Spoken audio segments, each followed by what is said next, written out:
Hi everyone, I was taking a break from making videos because I'm so busy at the moment, but this really needs to be discussed, and I've received an urgent email this week asking basically for all hands on deck in terms of waking up the British people, because we are talking about an Iceland approach here, aren't we? This is what is needed. Your pan lids and pans, everybody out on the streets clamouring your pots and pans, a peaceful protest. We definitely don't want riots and damage to property or anything that's going to cause even more stress to the already overstressed and very distressed UK population.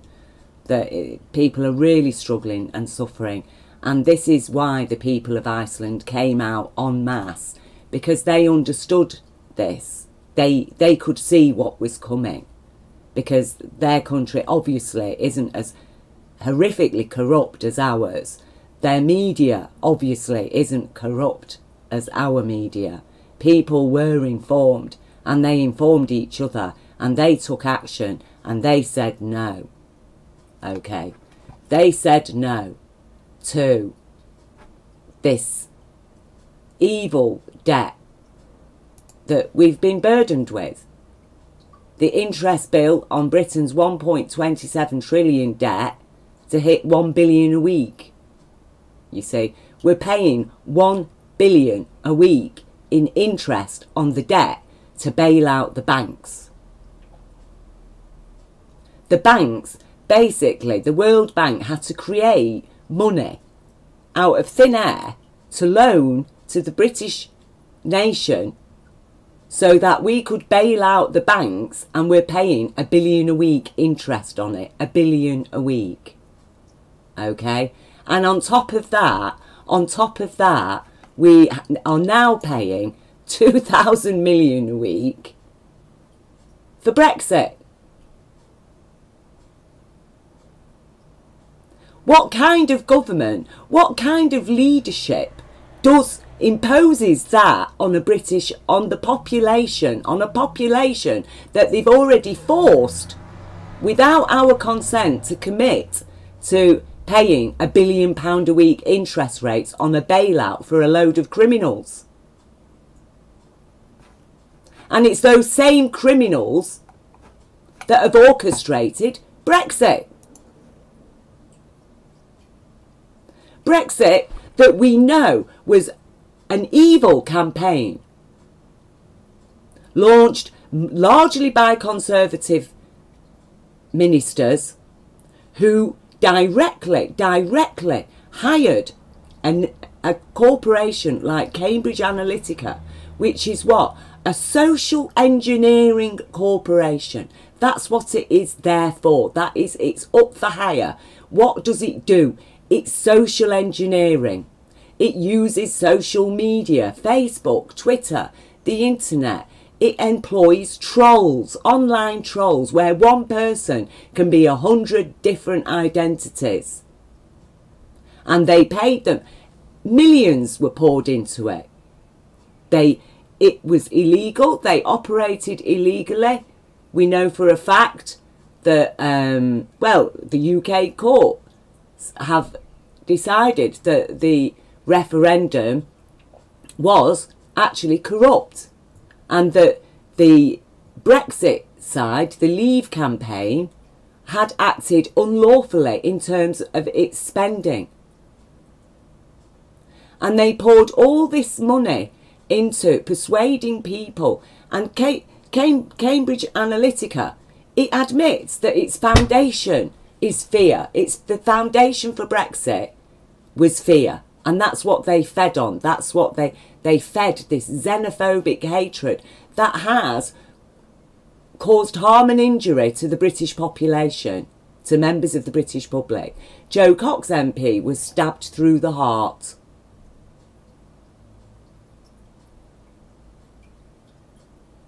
Which, you know, I mean, but that is the kind of rhetoric that they feed on.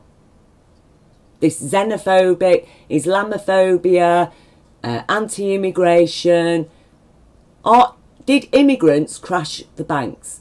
Did immigrants impose a 1.27 trillion debt on us? Are immigrants costing us £2,000 million a week? £2,000 million a week. This country apparently can afford to lose on Brexit. And yet the Leave campaign was claiming that the NHS was going to get an extra 350 million. Well, it's a paltry sum, isn't it, compared to 2,000 million? It appears that this country, in voting to give the NHS £350 million a week extra, are now going to lose 2,000 million a week on top of the 1 billion a week we're already forking out on behalf of a load of criminal bankers. And where does it end? And the whole thing is complete madness because it does not make any sense. And just to give some sense to this now, just to highlight how nonsensical Brexit really is, especially at this point in our economic history. Well, me and my friends, vegans, we used to get together to go to a wholesale supplier. Basically, you know, that supplies shops. But you have to buy in bulk. So you have a special card and you go to the wholesaler. So we'd buy things like vegan pesto, soya milks, lots of things in bulk. And we'd share them between us. Now, in the shops, this jar of pesto would cost us £5. Buying it wholesale between us all, it would only cost us £2.50 each. So we made really good savings. Okay? We made really good savings. So, that's basically the EU. That's what happens with the EU. The EU buys in bulk, it buys medicines in bulk, it'll buy produce from China in bulk, it'll buy everything in bulk. And then every country gets to share in the resulting savings of the bulk buying. Britain, as a small individual nation, we just cannot buy in that level of bulk. So we are going to be paying a lot more. And then on top of that, you've got the World Trade Organization tariffs. And how much more is it going to cost just to deliver food to Britain from America? Considering Europe's right on our doorstep, it is like saying, well, you know, I'm not going to use my own larder. I'm going to go and pay somebody else so I can go and use their larder that's 10 miles away. It's totally ridiculous. The whole thing is completely crazy. It would only make sense if Britain had managed to re-establish itself as we were before we entered the EU, as an independent nation with a truly independent economy, with a healthy manufacturing industry, with our own national services, you see. But no, Britain is completely corporately controlled now. Almost completely. We've got the DWP privatised. I mean, who privatises a benefit service? Why should our benefit service be earning 44 million a year profits for shareholders, for this private corporation that's controlling the DWP? Why? How does that make any sense? How does it make any sense that our services, like social services, are privatised? They're earning profits for private individual shareholders. It's corporate.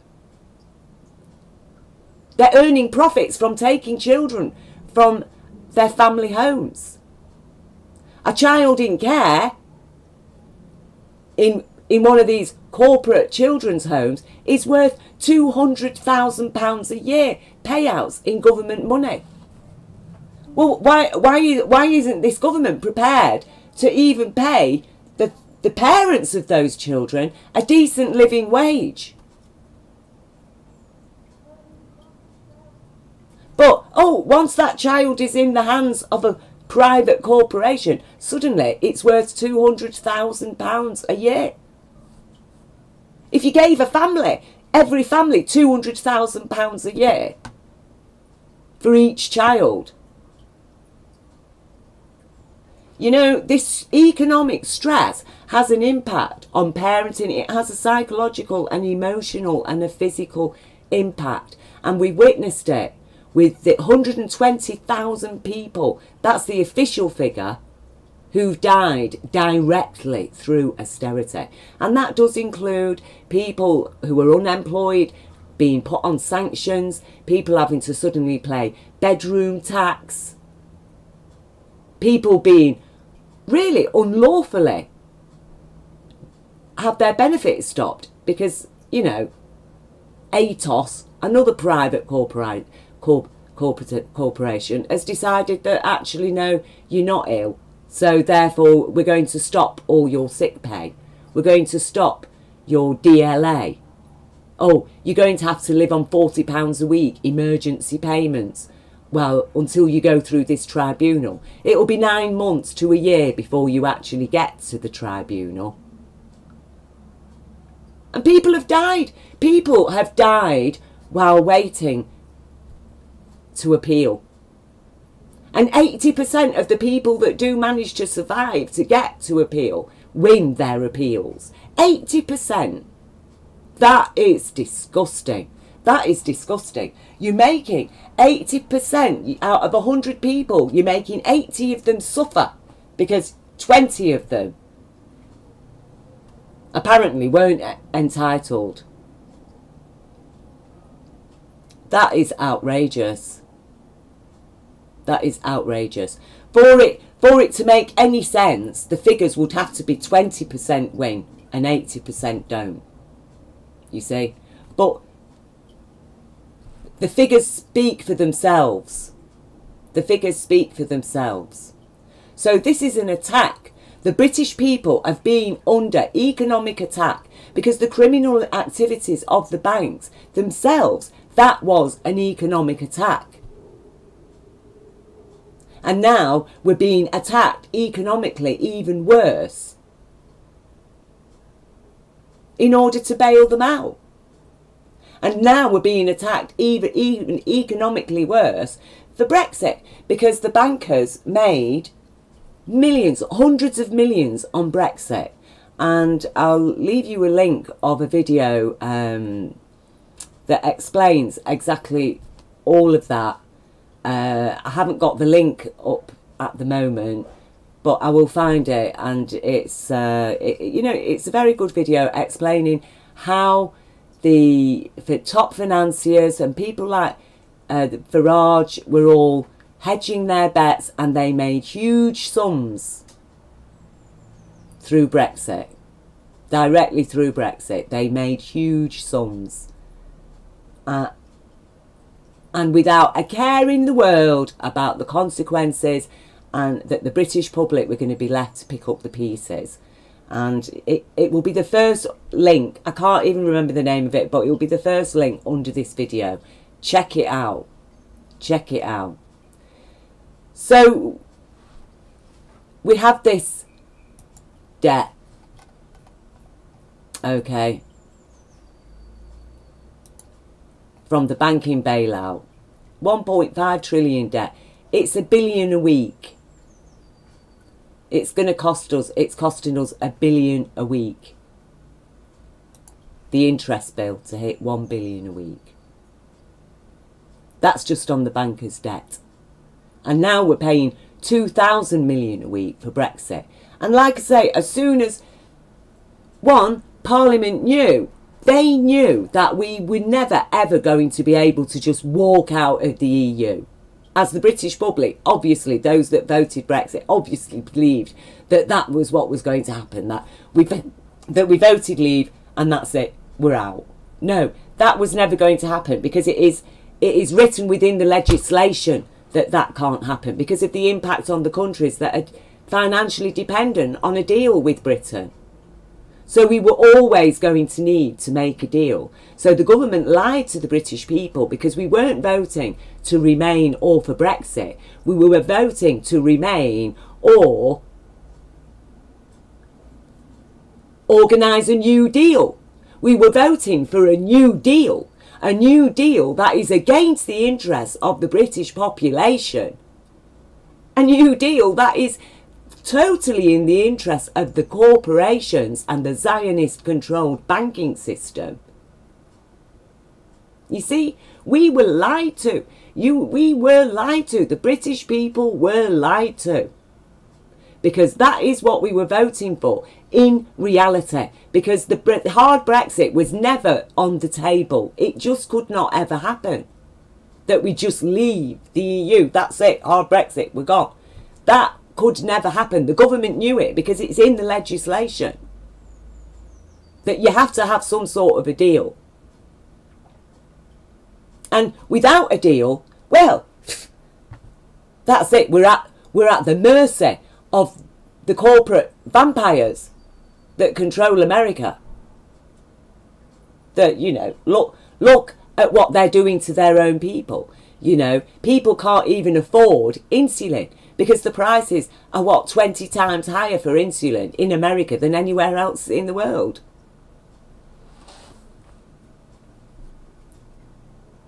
We're talking about a nation that overrides the democratic choice of a country like Venezuela and decides to appoint a president. So what, we're going to be dealing with a country that issues sanctions, terrible sanctions that have been described as a medieval siege by a UN rapporteur. Okay? Why? On a nation because they have voted for somebody America doesn't like. So how's it going to be for Britain then? How's it going to be for Britain if we're dependent on America for our food and medicines and we vote for somebody that America doesn't like? Say like Jeremy Corbyn, who's been described as anti-Semitic because he's criticised Zionism and Israeli atrocities against the Palestinian people. Apparently he's anti-Semitic. Well, suppose we get Corbyn in. And the American president decides, oh, we don't like him. So what? Is Britain going to suffer sanctions? Are they going to sanction us? There's lots and lots and lots of things that we need to understand. I mean, the EDL, very big Brexit supporters. We support Israel. Are they really supporting Israel? Or are they supporting Zionism? Because personally, I've got nothing against Israel. Israel's there. What can we do about it? You know, there's no way that Israel is going to be destroyed.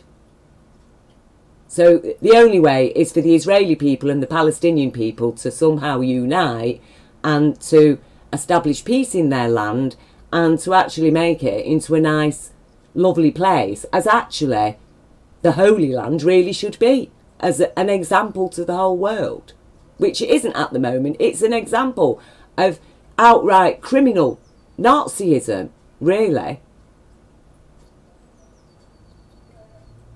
It's just that instead of against Jewish people, it's against Muslims and even Christians, really, to quite a strong degree. And really criticising Zionism, calling it out for what it is, which is basically a supremacist philosophy, and it's a political philosophy. It isn't a religious philosophy, it's a political philosophy, because it is operating politically. And it has its inroads into Britain. You know, you don't have to be a Jew to be a Zionist. Tommy Robinson, he says, I am a Zionist. David Cameron, I am a Zionist. And then we've got the Israel lobby, which I call the Zionist lobby, okay, with its full feet in Parliament. You know, I'll leave you the link to it. It's got its feet firmly under the table in Parliament. It's got politicians in its pockets. They are funding. You know, this is treason. This is treason. So who has the most power in Britain? Is it the British people? No, because our unions have been largely disbanded. Our national services and industries have gone and the unions with them. So we have no voice in Parliament. Our voice has got quieter and quieter and quieter. And the Israel lobby is a very loud voice with a lot of money and a lot of perks and an ability to control people. And they also work in collusion with organisations like Cambridge Analytica, because it's their politicians, these Zionist funded and supporter politicians, who employed Cambridge Analytica to persuade us all to vote for Brexit.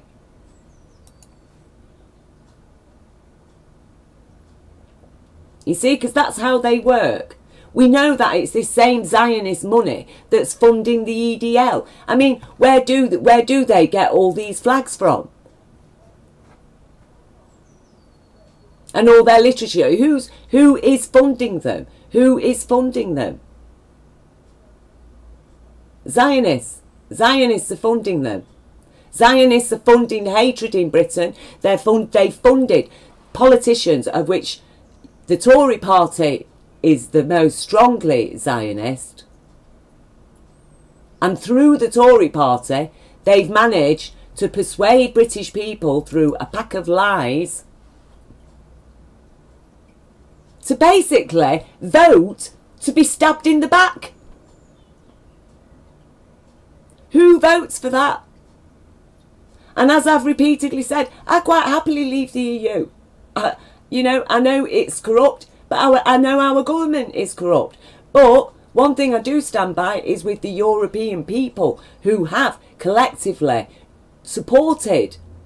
That's the foundation of being part of the EU, are the rights and the laws of the EU, which are to protect our human rights, to protect our workers' rights, to protect children's rights, to protect the rights and of the environment and animals,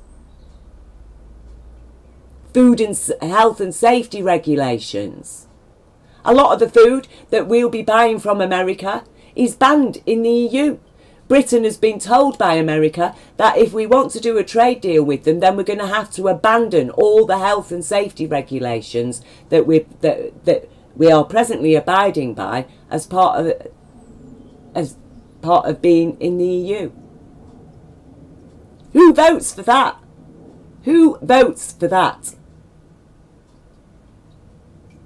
I am not happy about leaving the EU to be in control of a parliament, because it's not just this government, it's Parliament, it's every MP that has not walked out actually in outrage from the very first moment that David Cameron stood up and announced his plans to scrap human rights. And every MP stayed sitting in their seat. There should have been a revolution then in the Houses of Parliament, because those people are supposed to be representing our interests. And how can it be in any citizen's interest to have their own government threaten, stand and announce their intention to scrap our human rights?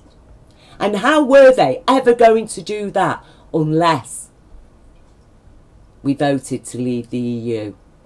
You see, they have been playing games. How can an organisation like Cambridge Analytica even lawfully exist in this world? Like I say, a social engineering corporation that relies on blackmail and coercion and entrapment, that spies on any population, that is up for hire to spy on the population and to target them, to steal their data, their personal data. That is why we've got Brexit. You know, and I do understand why people are attracted into organisations like the EDL. But as I say, when you look at the information that these people are operating on, It's corrupted information. It's insecure. It isn't coming from a foundation of reality. Brexit was never, people who voted Brexit were not operating on a foundation of reality and the reality of the world that we're living in, the economic and market truth of what we need to operate as a nation. We are not the country that we were when we entered the EU. That's a fact. We are leaving the EU at the moment that actually now we most need it. We're like a patient who was in intensive care in terms of our economy, who decided that no, actually we're just going to leave the hospital and go home. Oh, actually you've got no home. You've been made homeless. So actually we're just going to leave hospital and go and sit in the street begging for our medicines.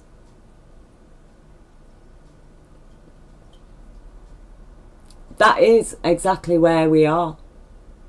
We were a sick economy. You don't leave your security when you are that sick, when your economy's that sick. And they've done this to us.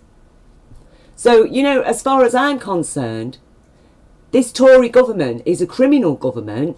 They have displayed criminal levels of incompetence, because nobody could be that incompetent, really. You're talking criminal negligence. They knew what they were doing. Anybody knows that you do not go harassing and threatening sick and disabled people and removing their benefits. They will get ill. They will suffer even worse. Many of them were driven to suicide. The stress. Any doctor will explain that people who are sick they should not be stressed. Stress will cause further illness. Anybody with heart problems knows they're told by the doctor, avoid stress. That's from your GPs. Will tell you, you've got heart problems, you've got PTSD, you've got these problems, you need to avoid stress. So this government stresses every sick and disabled person out in order for them all to be reassessed by a corporation that's earning hundreds of millions out of the fact that people are sick and are receiving benefits in Britain. Just out of that fact, by hauling them all in to reassess them and then throwing them off benefits, and then 80% of those people then cost the country even more money because they go through these appeals that all cost money, the tribunals, and then 80% of them win their appeal. How does that make any sense? It makes as much sense as this Brexit, doesn't it? Whereby people were being offered 350 million a week extra for the NHS, which we know was a pack of lies, but in reality we're going to be paying 2,000 million a week on top of the interest bill of 1 billion a week for the banking bailout. That's where we're at economically. And as soon as we get this deal, which is a ridiculous deal, because let's face it, we're better off remaining in the EU than going for this stupid deal. It is completely crazy. It is completely crazy. Nobody would vote for it. But that is what we were voting for, and the government lied, because they knew that there could never be a hard Brexit, because legally it isn't possible. Legally it isn't possible. As I say, look at the videos that I'm going to be leaving in the link below. Legally it wasn't possible, so they knew. They have behaved criminally. We're talking perjury. I mean, yes, it's okay for politicians to lie, oh, I will do this, I will do that, and then they don't do it. But when politicians are lying specifically to take money out of our pockets, to put our lives at risk, that is a crime. That's when you're getting onto levels of perjury. That's when you're getting onto levels of treason, when we know that these good MPs and the whole financial system is under the full control of Israel, the Zionists, the Israel lobby. a foreign power with its hands right in the middle of our parliament, controlling our finance, controlling our MPs. That is treason. And that foreign power hates the British population. We know it does. It hates the British population, the general British public, because that power knows that the British public fully supports the people of Palestine's human rights. And we support the people of Israel's human rights. You see, I don't make no distinctions. I support everybody's human rights, and I will not stand by without speaking out when I witness people's human rights being ignored and people suffering crime of theft and terrorism and children being shot and incarcerated and paramedics and journalists and the innocent people who were herded into what amounts to concentration camps. That's what Palestine is. It's a series of concentration camps. Israel refuses even to recognise Palestine as a nation. So what are they then? What are they? It's outrageous. It is outrageous that our parliament, that our MPs can receive a single penny from these Zionists. And then, you know, we've got all this stuff that, oh, if you speak out against Zionism, you're anti-Semitic. But like I say, Cameron, is he a Jew? Oh, I am a Zionist, he says. Tommy Robinson, is he a Jew? I am a Zionist. President Trump, is he a Jew? I am a Zionist. No, none of them are Jews, but they're all Zionists. And they're all self-serving each other, and they've all got their fingers in a huge money pot that has been criminally accumulated and is now oppressing the British people, the people of every nation, to pay these extortionate bailout interest rates. So anyway, I'm going to leave it there. I'm going to leave you all these links. Please, you know, like I say, look at the people of Iceland. Take their lead. Take their lead. It is going to take not a march through London. It's going to have to be in every town, every city in Britain. We're going to have to come out and clatter our pots and pans and remove this criminal Tory government from power and have another general election. And we want a second referendum, and we want this Brexit cancelled, and get ourselves organised, get strong as a nation, and then maybe when we are truly independent as a nation, we can say, yeah, all right, we're going to leave the EU and go it on our own, because we can produce our own stuff. We can produce our own medicines. We can produce our own clothing. We don't need this to be part of this market. You know, when it makes sense, when it makes sense. And at the moment, it does not make sense. And it is time for us, we the people, to start making sense, because we are being governed by a set of criminals. Him, you know, I mean, look, his senior advisor was caught in a crack den. We've all seen him sat in Parliament tripping his head off. He was in charge of our economy. We know for a fact that Parliament itself, the toilets were tested, every single one of them virtually. Traces of cocaine. Okay? And then we've got David Cameron with his senior advisor, Patrick Rock, with his paedophile activities. You know, convicted now. That guy was head of policy making at number 10. He was head of policy making decisions cabinet. You know, we are talking serious levels of crime and criminals and insanity governing our nation, and our children, the next generation, are at risk. And I tell you now, we are the last living line of defence between sanity and insanity.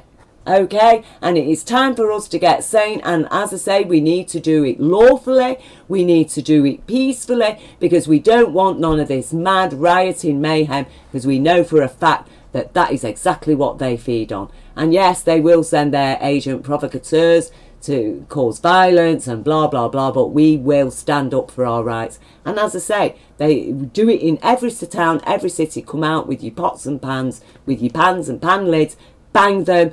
Let's do an Iceland, people, because it is time to say no. No, no, no, no, no, no. Our children and our grandchildren and our great, great, great, great, great, great grandchildren are not going to be paying this evil, ridiculous banking debt and this £2,000 million per week.